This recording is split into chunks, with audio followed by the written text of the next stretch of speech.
Hello ನಮಸ್ತೆ. So ಇವತ್ತು ನಾನು ಏನು ಹೇಳಕ್ಕೆ ಬಂದಿದ್ದೆ ಅಂದರೆ second P U C preparatory examination ಯಾವಾಗಿಂದ ನಡೀತಾ ಇದೆ ಅಂದರೆ ಸೊ ಡಿಸ್ಟ್ರಿಕ್ಟ್ ವೈಸ್ ನಡೆಯುತ್ತಲ್ವಾ. ಸೊ ಜನವರಿಗೆ ಇರುತ್ತೆ. ಸೊ ನಾನು ಇವತ್ತು ಏನು ಇಂಪಾರ್ಟೆಂಟ್ ಆಗಿರೋದು ಹೇಳಕ್ಕೆ ಬಂದಿದ್ದೀನಿ ಅಂದರೆ ಪ್ರಿಪ್ರೇಟರಿ ನಡೆಯುತ್ತೆ ಗೊತ್ತು, ಬಟ್ ಪ್ರಿಪ್ರೇಟ್ರಿನ ಎಷ್ಟೊಂದು ಜನ ಲೈಟಾಗಿ ತಗೋತೀರಾ.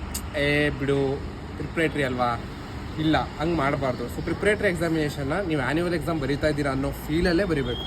ಯಾಕೆ ಗೊತ್ತಾ? ಸೊ ಏನಾದರೂ ನೀವು ತಪ್ಪುಗಳು ಮಾಡಿದರೆ ಅಥವಾ ಯಾವ ಟಾಪಿಕ್ ನೀವು ಕವರ್ ಮಾಡಿಲ್ಲ, ನಿಮ್ಗೊಂದು ಐಡಿಯಾ ಸಿಗುತ್ತೆ. ನಾನು ಈಗ ಫಾರ್ ಎಕ್ಸಾಂಪಲ್ ಈಗ ಸೈನ್ಸಲ್ಲೇ ತೊಗೊಳ್ಳೋಣ, ಯಾವುದೋ ಒಂದು ಚಾಪ್ಟರ್ ಇರುತ್ತೆ, ಎವಲ್ಯೂಷನ್ ಆ್ಯಂಡ್ ಹೆರಿಡಿಟಿ, ಯಾವುದಾದ್ರು ಒಂದು ಚಾಪ್ಟರ್ ತೊಗೊಳ್ಳಿ.